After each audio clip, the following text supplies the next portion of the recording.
একটা বড় কোম্পানিতে সবাই জানতো প্রেসিডেন্ট কখনো কারোর সঙ্গে লিফট ভাগ করে নিতে পছন্দ করেন না, কিন্তু নতুন আসা মেয়ে রিয়া এসব কিছুই জানতো না। প্রথম দিনেই সে তাড়াহুড়ো করে লিফটে ঢুকে পড়ে আর ভুল করে পাশে দাঁড়ানো প্রেসিডেন্ট অর্জুন মেহরাকে ধরে ফেলে। ভয় পেয়ে যখন সে তাকে লিফট থেকে নামাতে গেল তখন হুড়োহুড়িতে অর্জুন পড়ে যান মেঝেতে, আর তার এক পা থেকে জুতো খুলে পড়ে যায়। পুরো অফিস এক মুহূর্তে স্তব্ধ হয়ে গেল। সবাই ভয় পেয়ে ছড়িয়ে পড়লো চারদিকে। রিয়া একা দাঁড়িয়ে রইল, ধীরে ধীরে গিয়ে তাকে তুলতে লাগলো। অর্জুনের মুখ ঠান্ডা কঠোর, তিনি কিছুই বললেন না, শুধু চুপচাপ সেখান থেকে চলে গেলেন। রিয়া ডেস্কে ফিরতেই সুপারভাইজার রেগে ফাইলের পাহাড় ছুড়ে দিল তার সামনে। এইগুলো প্রেসিডেন্টের অর্ডার, শেষ না করা পর্যন্ত বাড়ি যেও না। রিয়া হতভম্ব হলেও করার কিছু ছিল না। রাত গভীর পর্যন্ত সে পরিশ্রম করে কাজ শেষ করলো। অফিস থেকে বেরোতেই কিছু গুন্ডা তাকে ঘিরে ধরে কিডন্যাপ করার চেষ্টা করলো। ঠিক তখনই এক লাক্সারি কার এসে থামলো আর বেরিয়ে এলেন অর্জুন মেহরা। তিনি একাই সব গুন্ডাদের তাড়িয়ে দিলেন। রিয়ার ভয় মুহূর্তে আত্মবিশ্বাসে পরিণত হলো। যে মেয়ে এতক্ষণ কাঁপছিল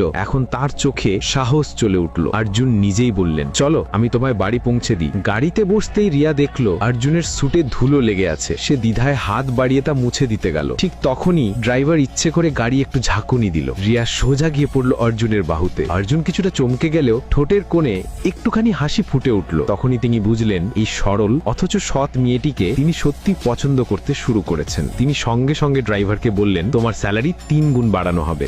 অবশ্য অর্জুনের ঠোঁটের কোণে হাসি লেগেছিল যখন এই ব্যাপারটি হচ্ছিল।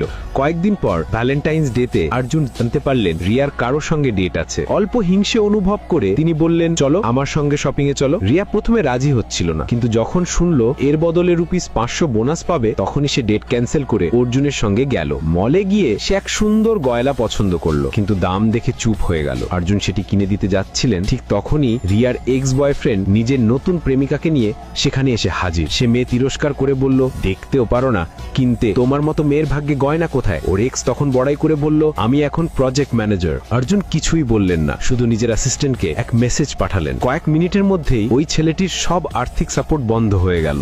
রিয়া অবাক হয়ে অর্জুনের দিকে তাকিয়ে রইল। তখনই সে